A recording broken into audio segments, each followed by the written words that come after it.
But when I got out parole, I went right back to the streets.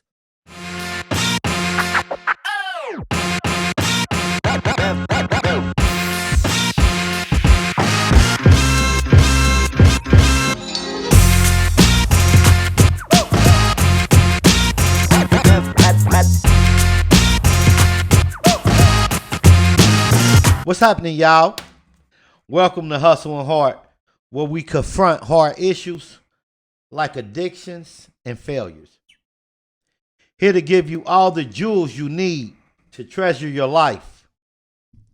I'm your host, William Hustle, here with my brother, Big Pat. You already know. And we're continuing this Get It Out series.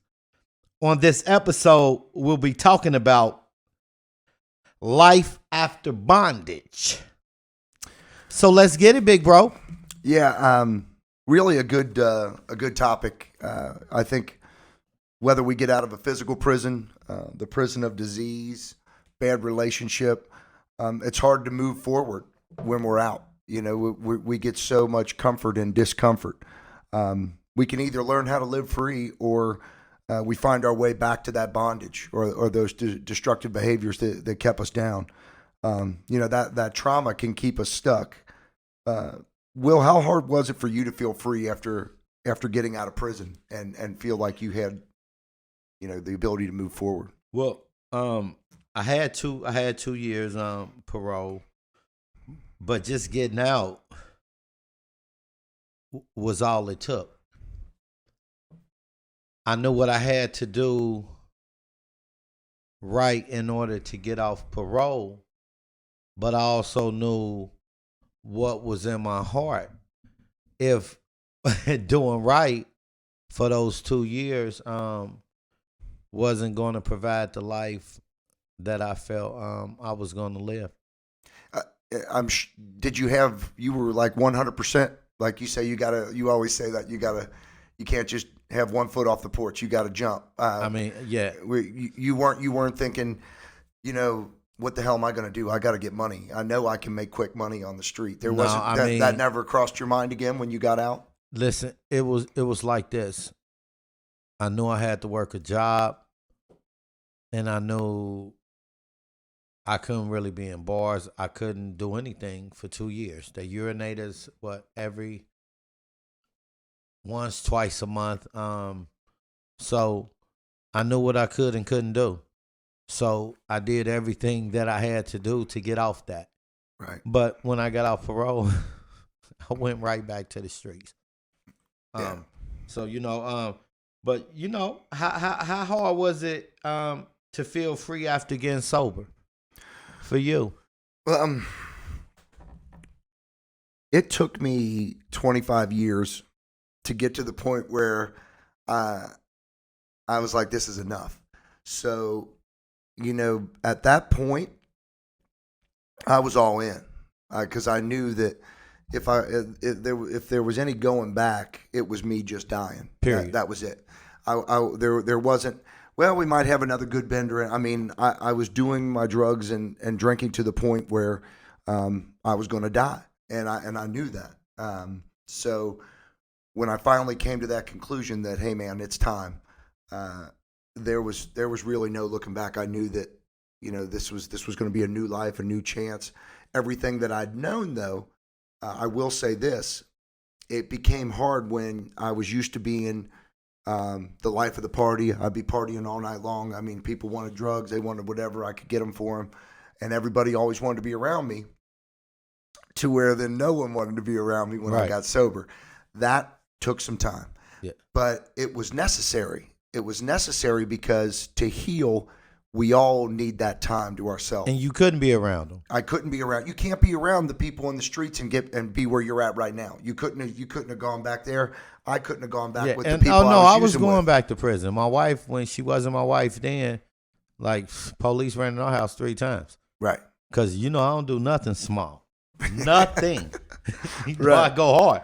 Yeah. So and it was like 3 times, man, and I was going back, so I had to make a decision. But let's get to our quote of the day. Oh yeah. You want to cue me up some quote of the day music there? I was waiting on you to say it.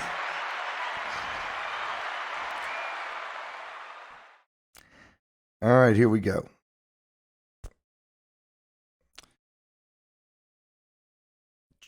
Change can be hard. It can be terrifying and unnerving. It's easy to settle for the same things because we are habit forming, because we are comfortable, because familiarity is reassuring. But magic isn't found in certainty. Magic happens when we believe in the power of our imaginations instead of dwelling in our realities. When we choose passion over security. When we ditch ordinary for extraordinary. Magic happens when we allow ourselves to grow, and growth cannot take place without change. Today, remember to embrace change and let transformation unfold. Don't be afraid to meet new people, to see new places, to pursue new passions, to face new challenges, and to let go of the familiar. We cannot become who we are meant to be by staying where we are. Love yourself, live in the moment, and enjoy this beautiful day. Man, listen. If there's nothing about me that I will want everyone to know is something about me that I want everyone to know is that even when I was in the streets, I was disciplined. Everything I do now, I am disciplined. And what you just read, change, ordinary to extraordinary. None of that is possible without discipline. You do have to be disciplined, and I think you have to be centered a lot in self-love. You got to love yourself enough to know that if you're in a bad situation, you have the power to move out of it. Yes. Even if it's a job, if it's a relationship, if it's drugs, if it's whatever it may be, regardless of what monetary value it may have, if it starts to suck the life out of you, or you can no longer function and have what you would call a happy life, then you need to walk away. And you can't be fugazi about it. No, you can't. You can't just stay in something because it's comfortable. It's comfortable, but it's destroying you. We get complacent because it's easy. Yeah, that's it. We get complacent. It's not comfortable at all, but we get complacent. That's the word I was looking for. You sit there and you're in something, again, a bad job, bad relationship, drug addict, and the thought of change scares you more than this destructive cycle does, and that's the craziness. Then how you gonna feel? You're already in an uncomfortable position, but you're not willing to become even more uncomfortable. To put yourself in a better position and be comfortable finally, and finally be comfortable. You know, and it's like it's the crazy thinking, but it's the real thinking. That's the psychology of it. It's the true. There's no gray in between area. The way it is, it's the way it is. We trap ourselves in our own prisons. How you choose to be. But hey man, we had some callers that we wanted to. Yeah, get on the show today, and absolutely. What's up, man? Well, may I speak to Mr. T.O.P., please? You already know what's happening, man. How you doing, sir? How you doing? Well, first of all, welcome to our Get It Out series. I got my brother Big Pat on the line with you here, sir. Thanks for coming on tonight, man. Hey, you welcome. So one of the reasons that I chose you, our topic tonight is life after bondage. And hello? I would like for you to, before we ask you some questions, tell our listeners how much you know about yourself that you feel. Tell listeners what? Say it again. To tell our listeners a little bit about yourself as much as you feel.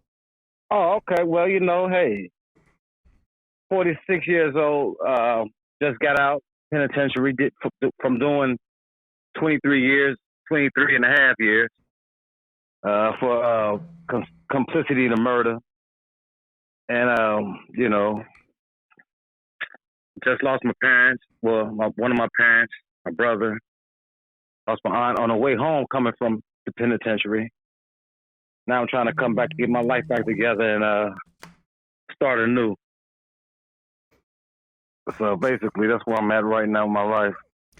And again, thank you for sharing. And coming from where you've been, do you ever feel? I know some of us find comfort in discomfort, and it's easy to go back to bad habits, stuff that has been destructive in our life.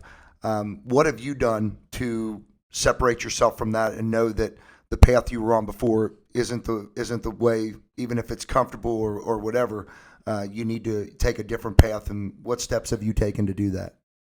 Okay, well, like I changed my conscious level. You know what I mean?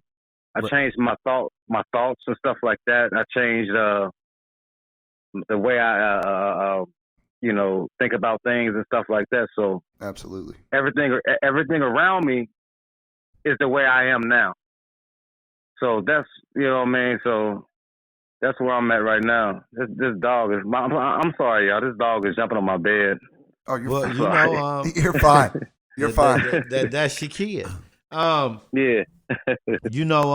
You've seen a lot of people that we know growing up that has done time and go in and out, and they're still thinking and living the same life that they were living when we went in back in the 90s.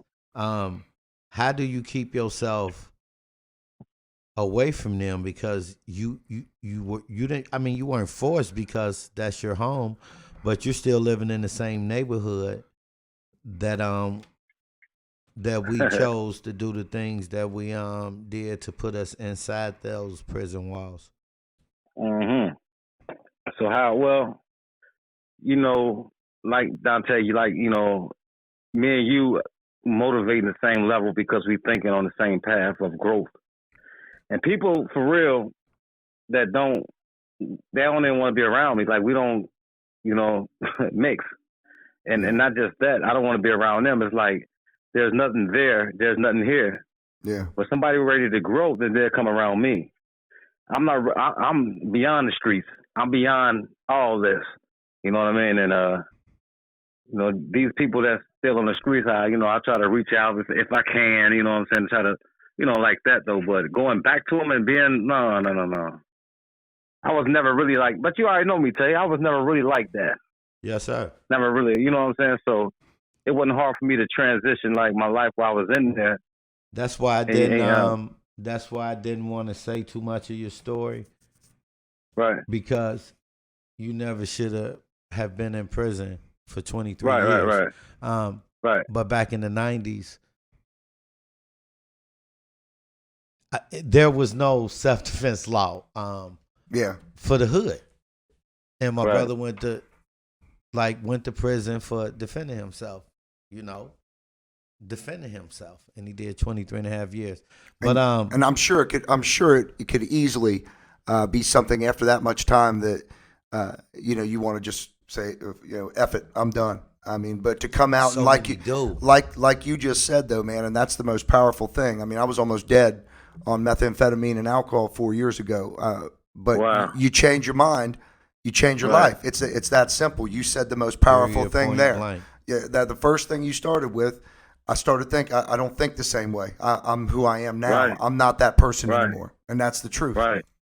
Because you attract the way what you think around you. Yes, sir. You know what I mean? Yes, sir. I don't care where you go. Like that's what he asked me. Like I'm in the same neighborhood.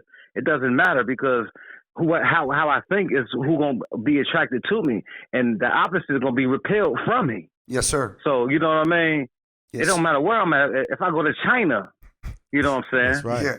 That's right. I'm going to attract the same people thinking in the same lines of what I'm thinking of. Right. Destructive, positive, whatever it is.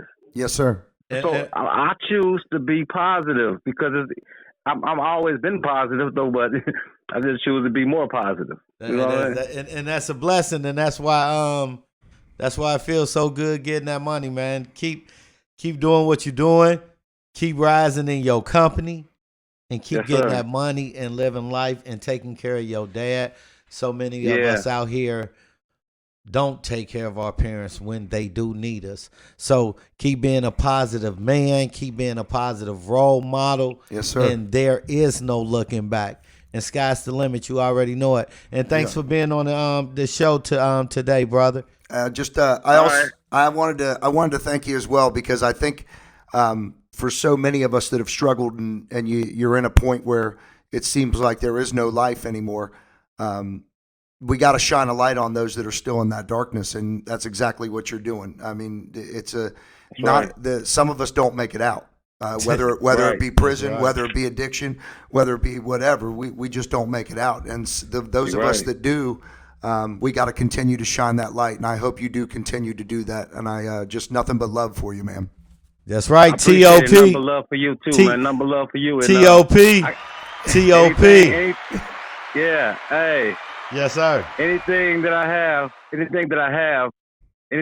mentally, spiritually, that somebody needs, I'm gonna give it to them. You know what I mean? That's right. Yes, sir. That's why we're doing this.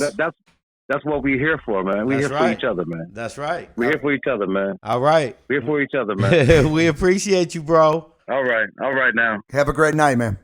Hey, you too, man. You too. Good to meet you, man. You know what I'm saying? And stay positive, man. You Yes, know sir. what I mean? Most definitely. I call him Mr. Keep Jolly. your thoughts. Hey, what we put out, we get back, just like you said. I mean, what we you put out, you get back. and what we believe definitely becomes our reality, just like you were saying Absolutely. before. Ain't that the truth? When you think, it's so simple. Like what you think, you see. Yes, sir. Yes, sir. That's it's the realest thing I've That's ever right. known. All right, bro. Right. All right now. You have a great Love night. y'all, man. See you, Take man. care, man. Love you you man. too, All right. man. All right, baby. Love you, man. All right. All right, now we got caller number 2. I don't Hello. see no text from you. Hey, Xander. Hey, what's going on, y'all? Welcome to the show tonight. What's going on, Xander? You're on with me and Hey, Will. how you doing? I'm doing fantastic, brother.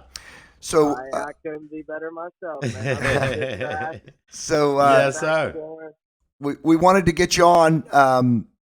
We're doing tonight's show on life after bondage, and I know that in your past there were things that you struggled with. The pills, and I know you were dealing. If you could talk to us about how hard it was for you to think of a life after. I know you made good money when you were dealing. I know that. The pills were a really big part of your life. How hard was it for you to think of a life without those things, and what steps did you take, to get past that bondage, that addiction, to dealing and drugs? Yeah, I mean, it wasn't easy, and still to this day, it's something I struggle with. Honestly, I'm not gonna lie about anything. I still struggle every once in a while. I still have the temptation, man. I want to get high. There's just some days it's like, and that's just life, man. It puts things at you that you're doing good, and there's always something that comes around and it tries to knock you off your pedestal. Right. But when for a long time, I did go without. I did stop. I completely stopped the dealing. It was tough, and like you said, I was making good money. That was the hardest part. Was like I had kind of everything locked in like a certain area. When I was selling what I was selling, I was making good money. Hey, don't start talking that talk that I know, talking about locking down areas. Yeah. I know a lot about that. Yeah, I know, and it's like you have this sense of pride that you get, not even like accomplishment. It's just like you're the boss. You're the guy that everybody comes to. But then you realize once you move away from that that they just wanted you because you had something that they You was to connect. Yeah. You weren't really, their friend. You weren't really, you're just the guy that gets them everything. And that was part of getting me out of it. I realized the people that were around me weren't around me because they loved me. They weren't around me because they liked me. They were around me because I had fucking drugs. Cocaine. You had cocaine, and that's what they wanted. It's money and product, man. Money I and got product. the best cocaine around. A lot of people hang around you when you got the best cocaine around. That's right. Money Not a and whole lot. product. Yeah. Hey, Right. so that brings me to this. How hard was it to try and live a new way after you stop abusing pills and selling drugs? Because I know that's why I had to be blessed into sales, because walking away from that type of money, I'm just so grateful that. Right. So how hard was that for you? Oh, it was tough. It was tough. I mean, and the hardest part about it was getting off those Xanax.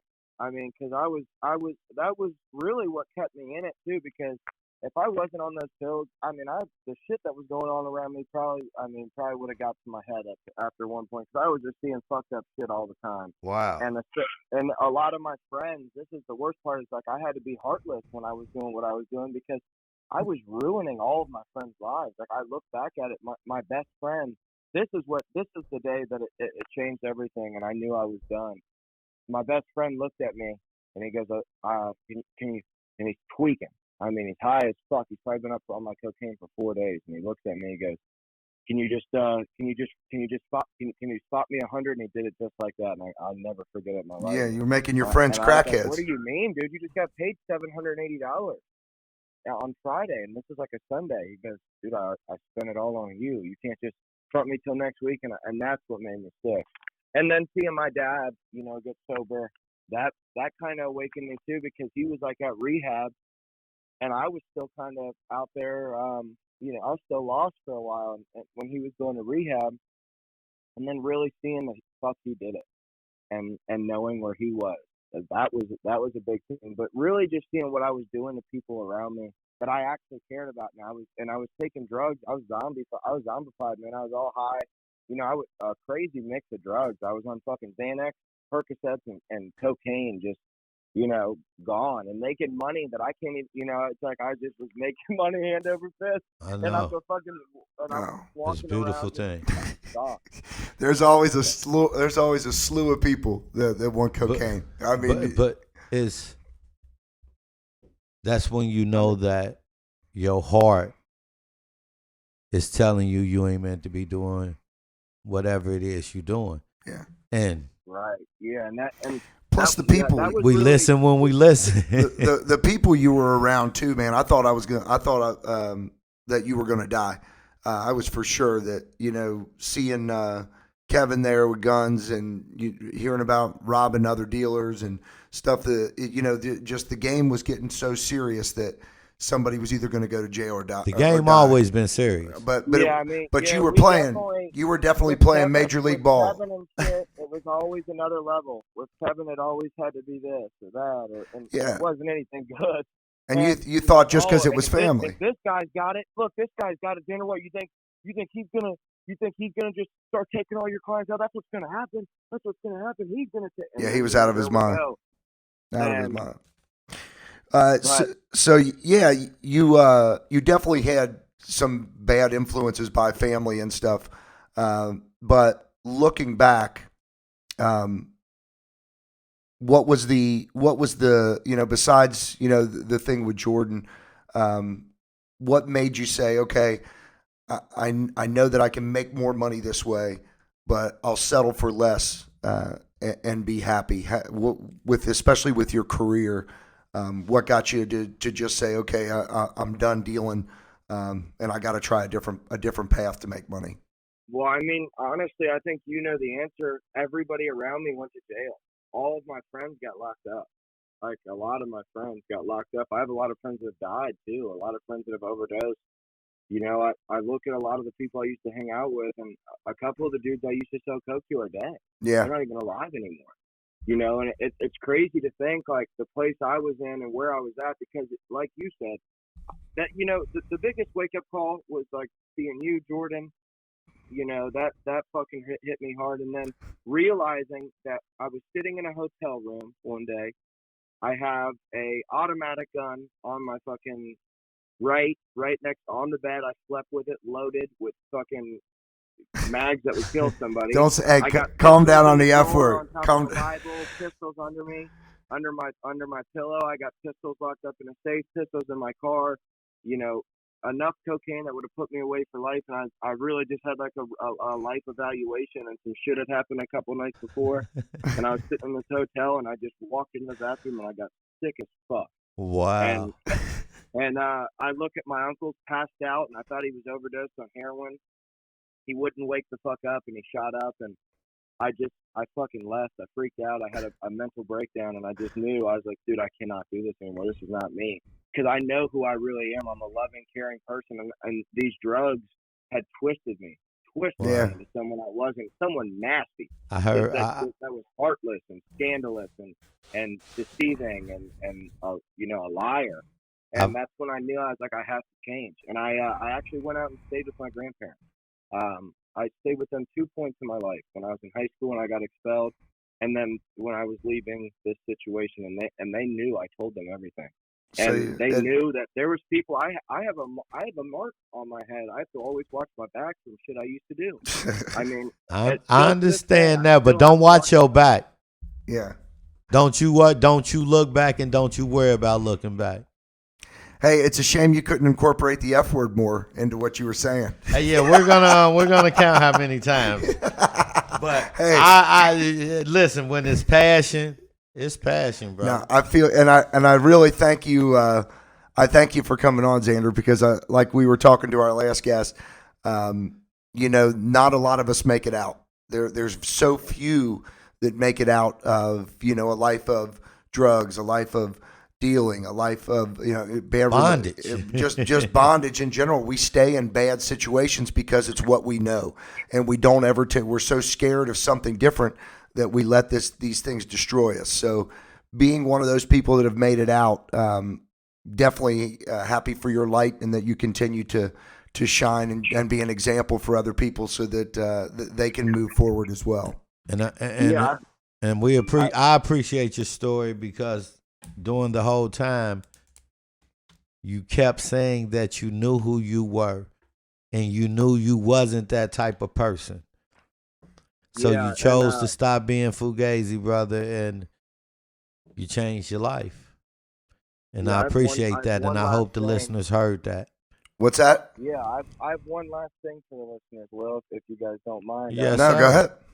So I do apologize about the F word. I cut that. You're okay, man. I don't know. I think I might have got that from my mom. I don't know if it's from my mom. I don't know about that. Wouldn't have been from your dad. Yeah, I don't know about that. No, I definitely got it from my dad. Most definite.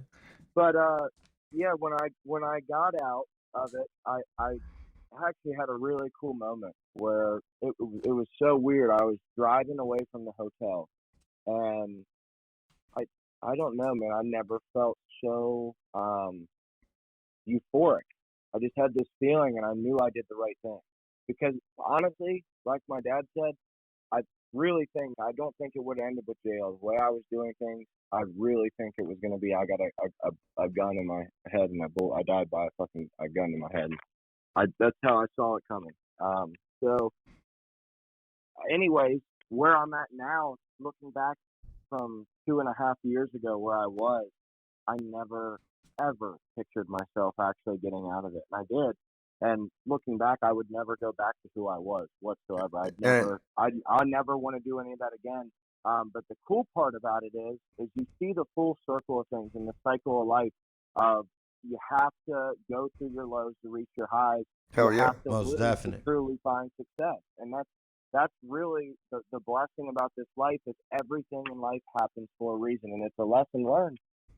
You know, and luckily I got to get that out when I was older. You know, when I was younger, not older. You know, now I can look forward to working. You know, and making the money I'm making now, and hopefully in 10 years, you know, I've made it even further and advanced even further. Well, with your attitude, 10 years, I'm just vacationing with my kids. You know? Yeah, you got to go. You got to plan.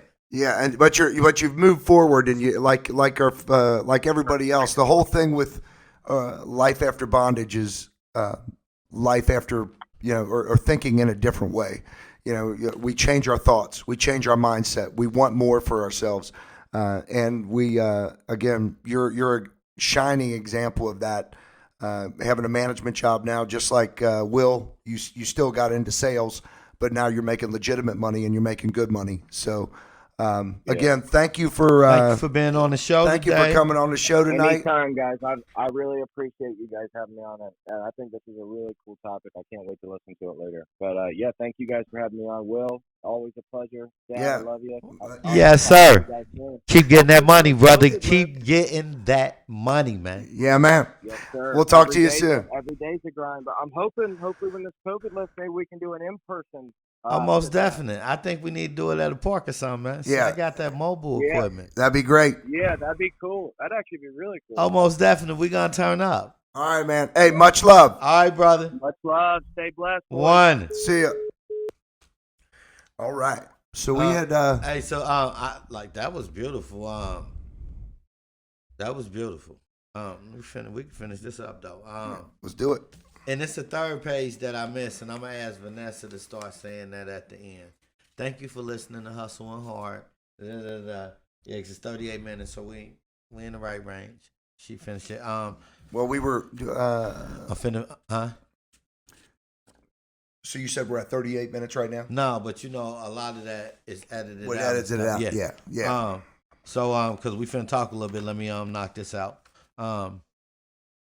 People find themselves back in prison because their mind gets used to the system inside. People find the prison of drugs easier to deal with than the sobriety because they find comfort in it. Even people with organ transplants have bodies that may reject the change. Mm-hmm. Speak about why staying high, even when you know it was harmful, bro, and how it was still so hard for you to let go, because you constantly say you was getting to the point to where you were getting tired. Well, I was dying, but you still were allowing yourself to be just. I couldn't deal with it. I couldn't deal with my demons. I couldn't get it out because I was scared. Couldn't get it out. I was scared. How long does that go for? No, I was scared. I was scared to. I was scared to think of dealing with life on life's terms. I was scared of pulling out the wound and healing. I knew what I needed to heal, but I was scared to do it. I didn't want to face it because in facing it, not only did I have to actually start living life, you had to really let it go. I had to let go of a lot of stuff. Every day I had hate. I had stuff that fueled my addiction. It was trauma. It was pain. It was suffering. It was just really deep, dark shit. And that stuff every day. That's where you got it from. Yeah. but you don't want to let that go because you know the drugs. You don't want to let it go. The drugs, they still keep that stuff down. They keep all that pain aside. They numb you to whatever it is that is destroying you. They numb, but you're still getting eaten alive. It's like having a cancer. You're still getting eaten alive on the inside, but the drugs just numb you. It's like a morphine. Period. Point blank. And it just makes it. It makes it a very destructive cycle because at times you're numb. You don't feel that pain or suffering, so you keep going back to it. You keep going back to it, but it's always right back again the next day. Right. It's like that rat hitting the buzzer, getting the cheese. You're always right back, and so again, that was the vicious cycle that I lived for 25 years. Yes, sir. So coming back off that question, Will, why after years of prison did you had 2 years parole, didn't do anything, but after those 2 years parole, you go back to the streets. Why risk going back and doing another 14 years in prison? Money. I wasn't. My mom and dad, they got us to a better place, but I mean, it's too easy. It was too easy for me in the streets. Yeah, it was just that simple, and it was worth the risk. But I knew I was better than that, and that's why. So when wasn't it worth the risk anymore? After the third time, and My mom said, "Look, if you go back, I don't think I may be able to make it physically. Another one, I might die." And it was just that simple. That's it. She ain't had to say no more. I mean, my entire life, how I love came from my mom. She showed me there's nothing that she wouldn't do for me. So there's nothing that I wouldn't do for her. So Right. I wish she'd have really hit me with it earlier, but We all learn these things in our own time. it was in its own time. I had to suffer for 25 years because I was so damn hard-headed. But it finally softened me up enough that after that much time, like, man, I'm worthy of love. I'm worthy of success. Even at that third time they ran to my house, I'm like, look, they ain't gonna catch me with nothing. Right. Yeah. You understand what I'm saying? Yeah, So it's easy to go back. It's easy to go back to that thinking. Look, I don't play where I lay, like, Right. but still, and I didn't care because I'm like, who?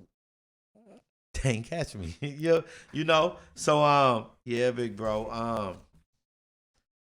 You have to choose freedom over imprisonment.